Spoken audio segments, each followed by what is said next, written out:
Good evening. I'm Alex Truth, and tonight we are pulling back the curtain on 5 stories that, on the surface, look unrelated: a budget speech in Hong Kong, a leaked aid deal in Zambia, and a crackdown on Palestinian solidarity in Britain. But by the time we're done tonight, you'll see the thread that ties them all together: the global machinery of power quietly reshaping who wins and who loses while the cameras are pointed elsewhere. And I'm Maya Clarity. Tonight's show is dense, folks. We've got billions of dollars in government money being funneled to investment corporations, a leaked memorandum that reads more like a colonial extraction contract than a health aid deal, and documented evidence of systematic repression against people who dare to speak up for Palestinian rights on British soil. So buckle in, because this is the Truth Report, and we don't do surface level. Let's start where the money is: Hong Kong. Financial Secretary Paul Chan-im-opa dropped his latest budget speech on Wednesday, and buried inside the usual fiscal language is a dramatic expansion of the Hong Kong Investment Corporation, known as HKIC. This agency currently manages 62 billion Hong Kong dollars, that's roughly $8 billion US, in government funds. And Chan just handed them a much bigger mandate. That's right, Alex. According to reporting from the South China Morning Post, HKIC is now being tasked with attracting commercial property investment into Hong Kong. The agency itself described this new role as a means to, and I'm quoting here, encourage businesses to take root in the city. But let's be very clear about what's actually happening. The Hong Kong government is using a sovereign wealth-style vehicle to intervene directly in the property market at a time when that market is under severe stress. And that's the context that matters, Maya. Hong Kong's commercial property sector has been bleeding. Office vacancy rates have been climbing since the pandemic, capital has been flowing out, and the national security crackdown drove a wave of corporate relocations. So now the government's solution isn't to address the underlying political and economic conditions that drove businesses away, it's to deploy state capital to fill the void. That is a fundamental shift in how Hong Kong's economy operates. It gets more interesting when you look at the tech side of this. HKIC isn't just playing property manager, they're also advancing the establishment of an alliance focused on Chinese-developed RISC-V chips. For our viewers who aren't deep in the semiconductor world, RISC-V is an open-source chip architecture that Beijing sees as its escape route from Western semiconductor restrictions. It's the alternative to ARM and x86 architectures that are subject to US export controls. So let me connect those dots. Hong Kong's government investment arm is simultaneously propping up the commercial property market and building a coalition around the chip architecture that China needs to circumvent American tech sanctions. This is not a neutral economic policy. This is Hong Kong being positioned as a strategic node in Beijing's technological self-sufficiency campaign, funded by public money and wrapped in the language of investment promotion. And the financial secretary pledged additional funding to HKIC on top of what they already manage. We're talking about a government that's running budget deficits, deciding that the best use of public resources is to hand more capital to a state investment vehicle that operates with far less transparency than direct government spending. Who's overseeing how these billions are deployed? Who benefits from the property deals? These are questions that aren't being asked loudly enough in Hong Kong right now. The RISC-V alliance piece deserves deeper scrutiny too. By establishing this through HKIC rather than through a mainland Chinese entity, Beijing gets to leverage Hong Kong's remaining international credibility and its separate legal system, at least on paper, to build partnerships that might face more resistance if they were branded as purely mainland Chinese initiatives. Hong Kong becomes the friendly face of China's chip independence strategy. And that leads directly into our second Hong Kong story tonight, because it's all part of the same budget and the same strategic vision. Paul Chan also announced that Hong Kong is aggressively positioning itself as an offshore yuan hub, an asset and wealth management base, and, this is significant, a digital asset frontrunner. The South China Morning Post reports that market participants largely welcomed this push, with Chan highlighting the city's, quote, unique role in driving the yuan's internationalization and capital account opening. Let's unpack that phrase, capital account opening. China maintains strict capital controls. Money doesn't flow freely in and out of mainland China. But Hong Kong sits in this extraordinary position as technically part of China while operating a separate financial system. So when Chan talks about Hong Kong driving capital account opening, he's essentially saying Hong Kong will serve as the controlled valve through which Beijing allows international capital to access Chinese markets, and through which Chinese capital reaches the world. The digital asset piece is particularly telling. At a time when regulators globally are still figuring out how to handle cryptocurrencies and digital assets, Hong Kong is planting its flag as a front-runner. This isn't altruism or innovation for its own sake. This is about capturing a financial sector that the United States and European Union have been slow to regulate coherently. It's a land grab, Alex, and it's happening with full government backing. And here's what concerns me about the wealth management angle. Hong Kong positioning itself as an asset and wealth management base in this context means it's competing directly with Singapore, Switzerland, and other traditional wealth havens. But the competitive advantage Hong Kong is offering isn't just low taxes or efficient markets, it's access to China. That creates a dynamic where international capital gets funneled through Hong Kong into Chinese assets, deepening financial interdependence at exactly the moment when Western governments are talking about de-risking from China. The offshore yuan internationalization push is Beijing's long game against dollar dominance. Every transaction settled in yuan instead of dollars is a small chip off American financial hegemony. And Hong Kong is the primary mechanism for making that happen. Paul Chan didn't invent this strategy, but this budget represents a significant acceleration. More resources, more infrastructure, more regulatory framework, all designed to make the yuan a more attractive currency for international trade and investment. Now let's talk about the biggest single-line item in this budget, the Northern Metropolis. Chan has set aside 30 billion Hong Kong dollars, that's 3.8 billion US, to kickstart this mega-project. According to the South China Morning Post, 3 companies overseeing key components of the project, the Hetao Hong Kong Park, the San Tin Technopole, and the Hung Shui Qiu Industrial Park, will each receive 10 billion Hong Kong dollars. For context, the Northern Metropolis is Hong Kong's massive development plan for the border area adjacent to Shenzhen. It's been described as transformative, ambitious, visionary, all the usual superlatives. But what it really represents is the physical and economic integration of Hong Kong with mainland China's Greater Bay Area. This isn't just a development project. It's the infrastructure of absorption, and it's being built with Hong Kong taxpayer money. The structure here is crucial. Chan is accelerating this through government partnerships with developers and tech enterprises. That means private developers are going to be building on publicly funded infrastructure with publicly subsidized land. We've seen this playbook before, the profits go to the developers, the costs go to the public, and the strategic benefits flow to Beijing's integration agenda. It's a three-way win for everyone except ordinary Hong Kong residents who are funding the whole thing. The San Tin Technopole is particularly significant. This is being positioned as a technology hub right on the border with Shenzhen, which is already one of China's most important tech cities. The idea is seamless tech sector integration, researchers, engineers, and capital flowing freely across the border. Again, this sounds great in a press release, but what it means in practice is that Hong Kong's tech sector becomes an appendage of Shenzhen's, not an independent ecosystem. And the Hung Shui Qiu Industrial Park tells you where the blue-collar jobs are going. This is about logistics, light manufacturing, and industrial services, the kind of economic activity that serves the Greater Bay Area supply chain. Hong Kong is essentially building the infrastructure to become a service hub for mainland Chinese industry, using its own budget to fund its own economic subordination. 10 billion Hong Kong dollars to each of these 3 entities, and the budget is already in deficit. The financial secretary is borrowing to fund integration with the mainland at a time when Hong Kong's own residents face housing affordability crises, an aging population, and stagnant wages. The priorities this budget reveals are stark. Beijing's strategic vision comes first, and Hong Kong's domestic needs come second. Now let's shift continents entirely, because our next story is one that should make everyone's blood boil. The Guardian has obtained a leaked draft of a 5-year memorandum of understanding between the United States and Zambia, ostensibly a health financing agreement worth more than $1 billion. But what's actually in this document reads less like a health aid deal and more like a neo-colonial extraction contract. The leaked MOU reveals 3 deeply troubling elements. First, mandatory targets. Zambia would be required to meet specific benchmarks dictated by Washington. Second, mandatory data sharing. Zambia's health data would flow to American agencies. And third, and this is the bombshell, reported access to mining concessions. Let me say that again. A health aid deal that reportedly includes provisions for American access to Zambian mining concessions. That is not health aid. That is resource extraction dressed up in humanitarian language. The accusation of shameless exploitation is not coming from fringe activists. This language is being used by serious observers who have seen the terms of this deal. And the context is critical here. This is the Trump administration we're talking about, an administration that has been explicit about transactional foreign policy. Aid is not given, it's traded. And what Zambia is being asked to trade is sovereignty over its own natural resources and its citizens' health data.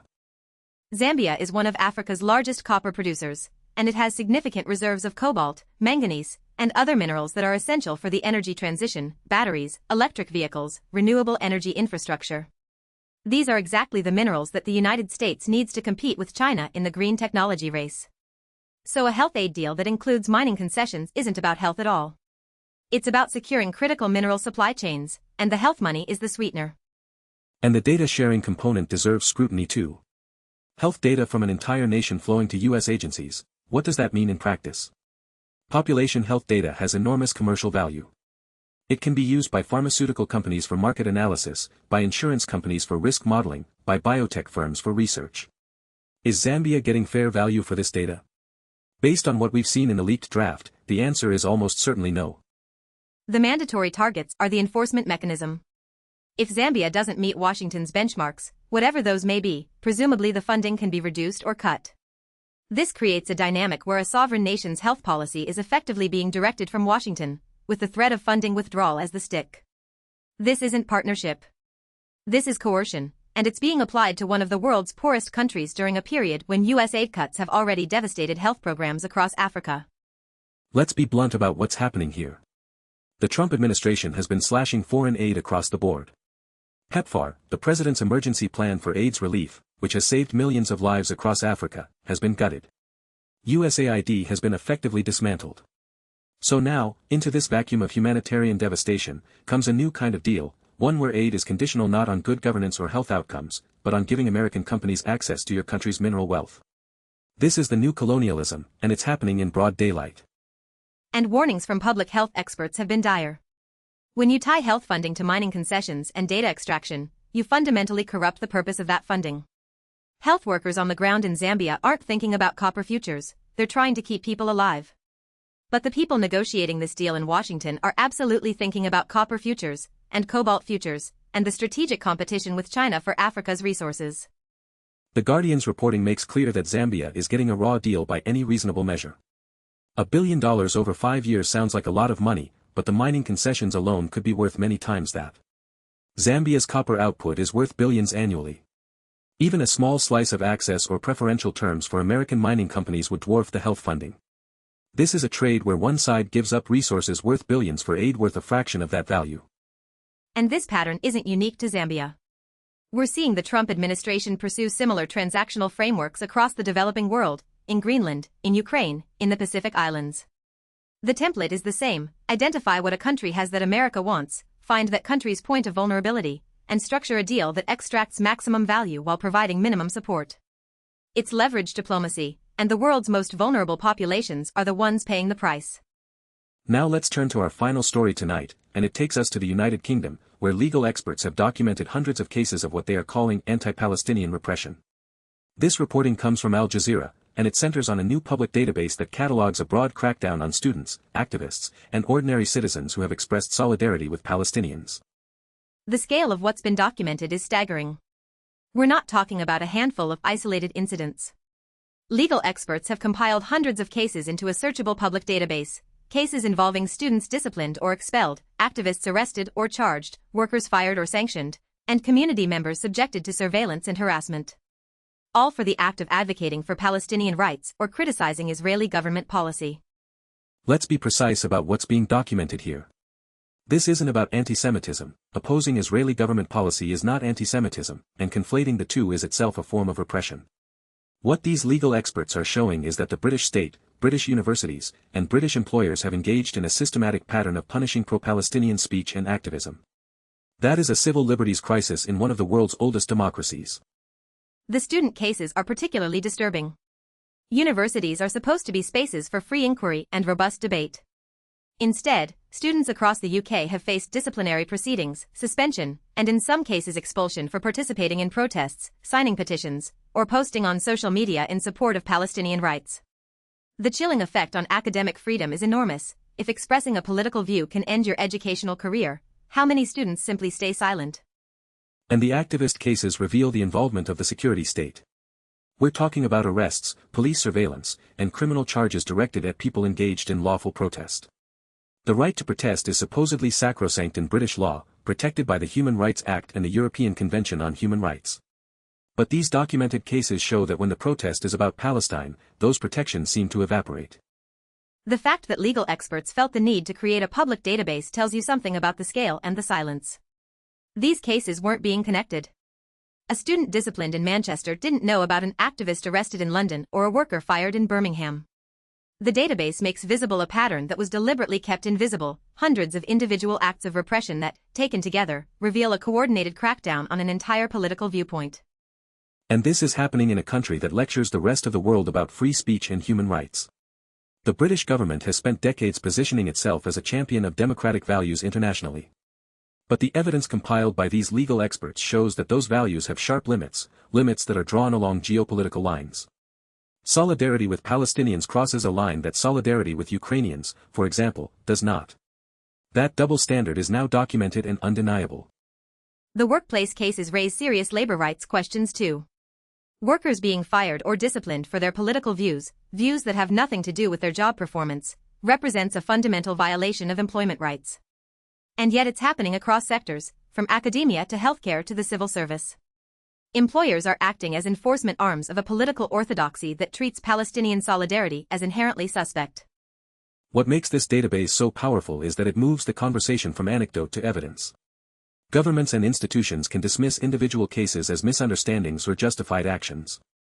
But when you have hundreds of documented cases showing the same pattern, punishment for pro-Palestinian expression, the isolated incident defense collapses. This is systematic, and the database proves it. And the timing matters. This documentation is emerging while the humanitarian crisis in Gaza continues, while international legal bodies including the International Court of Justice have weighed in on the situation, and while public opinion in the UK has shifted significantly towards sympathy with Palestinian civilians. The repression documented in this database isn't just anti-democratic, it's running against the tide of public sentiment, which makes it all the more desperate and all the more revealing of where institutional power actually lies. Now, Maya, let's pull all of this together, because the through line tonight is unmistakable. In every story we've covered, we're seeing the same fundamental dynamic: powerful institutions using financial and political leverage to reshape the world in their favor, while ordinary people pay the costs and face punishment for objecting. Exactly, Alex. In Hong Kong, we see a government spending tens of billions of public dollars on projects that serve Beijing's strategic interests: chip independence, yuan internationalization, physical integration with the mainland, while framing it all as economic development. The beneficiaries are tech corporations, property developers, and the Chinese state. The people footing the bill are Hong Kong's taxpayers, who get deficit spending and deeper dependence on Beijing. In Zambia, we see the United States exploiting a health crisis to extract mining concessions from one of the world's poorest nations. $1 billion in health aid sounds generous until you realize it's being traded for access to mineral resources worth many times more. The beneficiaries are American mining companies and the politicians who serve them. The people paying the price are Zambian citizens whose health system is being used as a bargaining chip. And in the United Kingdom, we see a democratic society systematically punishing its own citizens for exercising the right to free expression on one specific topic: Palestine. The beneficiaries are the political establishments that maintain the status quo on the Israeli-Palestinian conflict. The people paying the price are students who lose their education, workers who lose their jobs, and activists who lose their freedom, all for the act of speaking their conscience. The pattern is capital over people, strategy over humanity, and power over rights. Hong Kong's budget serves Beijing's geopolitical strategy. The Zambian deal serves Washington's resource extraction agenda. The UK crackdown serves the maintenance of a geopolitical alliance. In each case, the language is different: investment, aid, security, but the substance is the same: the powerful taking from the vulnerable and calling it policy. And here's what binds these stories at an even deeper level. All three represent the quiet erosion of the principles that these governments claim to champion. Hong Kong was supposed to maintain a high degree of autonomy; its budget now serves mainland integration. American aid was supposed to be humanitarian; it's now transactional resource extraction. British democracy was supposed to protect dissent; it now punishes it when the target of dissent is geopolitically inconvenient. The hypocrisy isn't a bug in the system, Maya. It is the system. These contradictions between stated values and actual policies aren't accidental failures, they're features of how power operates in the 21st century. The language of freedom, development, and democracy is preserved precisely because it provides cover for actions that contradict all three. And that's why journalism like this matters. Not to tell people what to think, but to show them the gap between what they're told and what's actually happening. That gap between rhetoric and reality is where our show lives, and it's why we do what we do. The South China Morning Post is documenting Hong Kong's fiscal transformation in real time. The Guardian obtained a leaked document that the public was never supposed to see. Al Jazeera is amplifying the work of legal experts building databases of repression. Good journalism doesn't just report facts, it connects them, and it holds the powerful to account. So what can you do? Read the sources we've cited tonight. Share this episode. Talk to the people around you about what's happening in Hong Kong, in Zambia, and in the UK. Power depends on public ignorance, and every informed citizen is a threat to that arrangement. The truth is the most dangerous weapon ordinary people have, and tonight, we handed you a full magazine. And if you're in the UK and you've faced consequences for expressing solidarity with Palestinians, know that your experience is now documented. You are not alone, and the legal experts building that database are building the case for accountability. If you're watching this from Zambia or anywhere in Africa, demand transparency about the deals your governments are signing with Washington. These memoranda of understanding affect your lives, and you have a right to know what's in them. If you're in Hong Kong, pay attention to where your tax dollars are going. 30 billion for the Northern Metropolis. Additional billions to HKIC. A push to make your city the front line of China's chip independence and currency strategies. Ask yourself, is this budget for Hong Kong, or is it for Beijing? Because the answer to that question will determine what kind of city Hong Kong becomes in the next decade. That's our show for tonight. We are the Truth Report. I'm Maya Clarity. And I'm Alex Truth. The powerful count on your silence. Don't give it to them. Good night.